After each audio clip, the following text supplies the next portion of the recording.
How to draw an isometric window. First, setting your canvas. Create a new layer and set it to drawing axis. Then you can start to draw a window.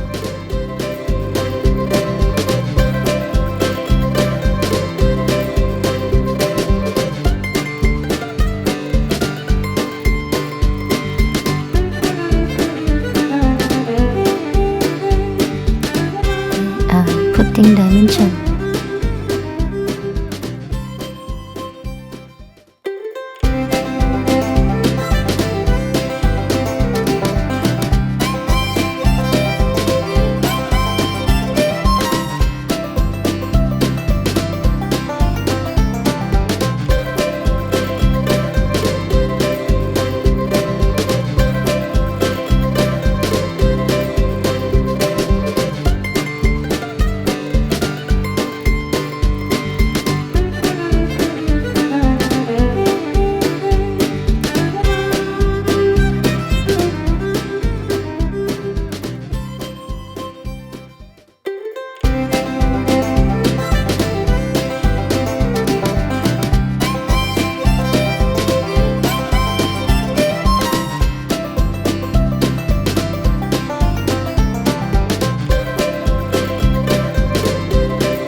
Is done.